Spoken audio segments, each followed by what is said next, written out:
ఇప్పుడు హరిహర వీరమల్లు పవన్ కళ్యాణ్ గారి సినిమా చూడొద్దని చెప్పేసి వైసీపీ అభిమానులకు పిలిపించారట ఆ పార్టీ వాళ్ళు. సార్ అక్కడ వైసీపీ అభిమానుల్లో చాలా మంది ప్రజారాజ్యంలో ఉన్న నాయకులు ఉన్నారు సార్. వారందరూ కూడా చిరంజీవి గారి సినిమాలు ఫ్లెక్సీలు కట్టి పెరిగిన వాళ్ళే. పవన్ కళ్యాణ్ గారి ఉమ్, సినిమా ఫస్ట్ రోజుకి కేకులు కట్ చేసిన వాళ్ళే. సో ఈ రోజు అరచేతితో సూర్యకాంతిని ఆపగలరా, లేకపోతే హరిహర వీరమల్లుని చూడకుండా మీరు నిర్దేశించగలరా? సో ఖచ్చితంగా ఇవాళ రోజు అంబటి రాంబాబు గారే ట్వీట్ పెట్టారు, అంతకుముందు పేర్ని నాని గారు, లేకపోతే బొత్స గారు, వీళ్ళందరూ ఇప్పుడు ఇక్కడ ఉన్నారు. కానీ ఒకప్పుడు ప్రజారాజ్యం, యువరాజ్యం ఇవన్నీ వాళ్ళకి తెలుసండి. బేసికల్ గా ఉమ్, బేసికల్ గా సినిమా అభిమానులు వాళ్ళు, సినిమా అభిమానులు. సో అవును. వైసీపీలో నిత్యం సినిమా థియేటర్ల దగ్గర ఫ్లెక్సీలు కట్టే అభిమానులు, అభిమానులు కోకొల్లలండి. సో పేరుకి వారి పార్టీ అవ్వచ్చు, ఓటేస్తే అటు వేసి ఉండొచ్చు, కానీ స్వతహాగా అన్న అభిమానులు చాలా మంది ఉన్నారండి. ఒకవేళ ఒకవేళ ఇంట్లో మగవాళ్ళు నిర్దేశించినా సరే, ఇంట్లో ఆడబిడ్డలు, పసిబిడ్డలు కూడా మనస్ఫూర్తిగా అన్న సినిమా ఎప్పుడు వస్తుందా అని 5 ఏళ్ళు అయిందండి ఆయన్ని స్క్రీన్ మీద చూసి.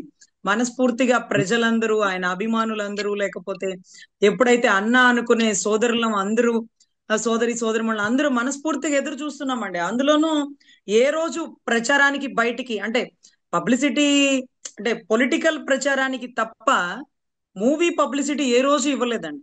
అలాంటి వ్యక్తి ఉమ్, ఈ రోజు వచ్చి సినిమాకి ముందు ఆయన ఇస్తున్నటువంటి ప్రెస్ మీట్లు కానీ, మీడియా మిత్రులు అందరితో పెట్టినటువంటి సమావేశం కానీ, అసలు ఆయన ఏ రోజు ఇలా చేయలేదు, ఏ రోజు ఇలా చేయలేదు. కానీ ఇప్పుడు నేను ఆర్థికంగా నిలబడాలి, నా పార్టీని ఉమ్, నిలబెట్టుకోవాలి, నా కుటుంబాన్ని పోషించుకోవాలి. సినిమా అనేది నాకు అన్నం పెట్టినటువంటి ఒక తల్లి లాంటిది. సో నేను ఎప్పుడు ఇచ్చే గౌరవంలో అంగుళం కూడా తగ్గనివ్వను. 5 సంవత్సరాలు 5 సంవత్సరాలు ప్రొడ్యూసర్ గా నలిగిపోయినటువంటి ఏం రత్నం గారి కోసమే ఈ ప్రెస్ మీట్ పెట్టాను. నిజంగా నాకు ఖుషి సినిమాలో ఎంత ఆర్థిక ఇబ్బందులతో ఉన్నానో ఆ టైంలో నాకు ఒక మంచి హిట్ ఇచ్చి నన్ను ఆర్థికంగా బలోపేతం చేసినటువంటి వ్యక్తి. అదే రకంగా సినిమా రంగం లేనిదే నేను ఆ పార్టీని, పార్టీ నాయకులని, వీళ్ళందరినీ కూడా అసలు మా మా ఈ రోజుకి పార్టీ ఆఫీస్ అండి కన్స్ట్రక్షన్ మోడ్ లో ఉంది.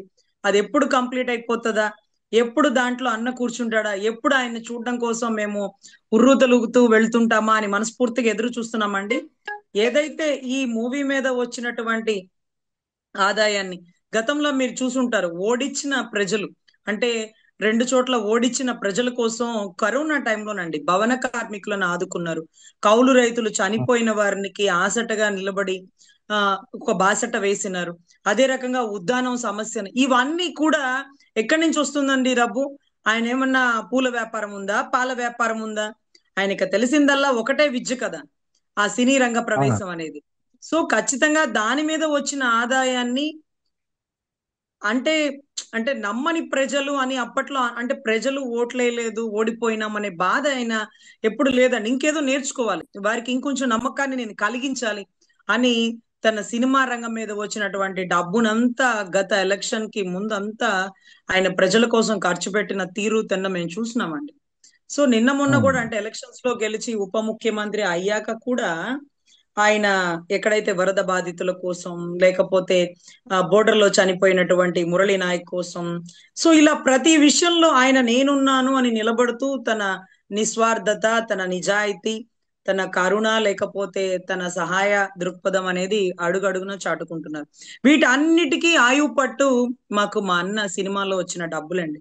అందుకనే ఉమ్, మొట్టమొదటిసారిగా బయటకు వచ్చి ప్రతి చోట ఆయన ఒక ప్రెస్ మీట్ పెట్టి సినిమాని ఆదరించండి, సినీ రంగంలో బతుకుతున్న ఎంతో మందికి ఒక బాసటగా రండి అంటూ ఒక ఒక మెసేజ్ అయితే ఇస్తున్నటువంటి దృశ్యం అండి. చాలా నిజంగా హరిహర వీరమల్లు సినిమా గురించి మనం మాట్లాడుకోవాలంటే, క్రిష్ గారు స్టార్ట్ చేసినటువంటి కాన్సెప్ట్, దాన్ని జ్యోతి కృష్ణ అంటే ఏం రత్నం గారు అటువంటి కూడా వాళ్ళ అబ్బాయి, అది అతను డైరెక్షన్ లో.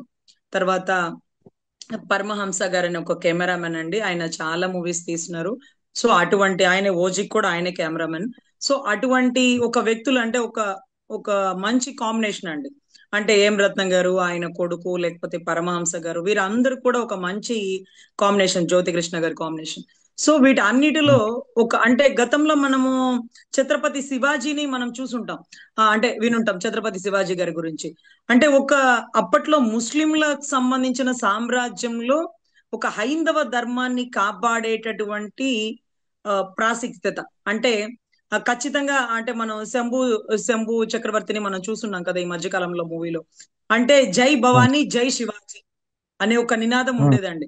అంటే మీరు మీరు ముస్లిమ్స్ గా మారితేనే మీకు బ్రతుకుంటది, లేకపోతే చంపేస్తామంటే చావడానికైనా సిద్ధంగా ఉన్నటువంటి వీర శివాజీ లాంటి వ్యక్తులు ఇక్కడ ఈ ఫ్రీడమ్ ఫైటర్ లో హరిహర వీరమల్లండి. హరిహర రుద్రాదులు వచ్చినా అడ్డు వచ్చినా ఈ రోజు ఆయన ఏదైతే బాక్స్ ఆఫీస్ ని బద్దలు కొట్టడం ఖాయమండి. వైసీపీ వారు ఏదో కాకుర్తి పడుతున్నట్టున్నారు సినిమాకి ఏదో ఇబ్బంది కలిగించాలని, ఎవరిని చూడనీకుండా ఆపాలని. సో అటువంటివి ఏమీ జరగదండి. 100% భారీ భారీ కటౌట్లు చూసినామండి. భారీ కటౌట్లు చూసినాం. అన్న దిగ్విజయంతో ముందుకొస్తారు. సో ఆయన ఆయన తను సంపాదించిన ప్రతి రూపాయిని పేద ప్రజలకి, లేకపోతే పార్టీలకి, మా పార్టీ ఆఫీస్ కి సంబంధించి, లేకపోతే ఎంతో మంది ఆడబిడ్డలకి ఇబ్బంది పడుతున్న వారికి, బోర్డర్ లో సైనికులకి ఖర్చు పెడుతున్న వ్యక్తి మనస్ఫూర్తిగా బాగుండాలని రాష్ట్ర ప్రజలందరూ కోరుకుంటున్నామండి. 5 సంవత్సరాల తర్వాత ఆయన సిల్వర్ స్క్రీన్ మీద చూడడానికి అందరం ఉర్రూతలూగుతున్నామండి. రజనీ గారిని అనుకోవటం అండి, రాజకీయాలు వేరు, సినిమాలు వేరండి నాకు తెలిసినంత వరకు. తప్పకుండా ఈ సినిమాని అందరూ కూడా వైసీపీ వాళ్ళు కూడా చూస్తారని అనుకుంటున్నాను, అభిమానులు అందరూ కూడా. ఇది చూద్దాం మేడం. ఓకే మేడం, నమస్కారం మేడం. నమస్తే.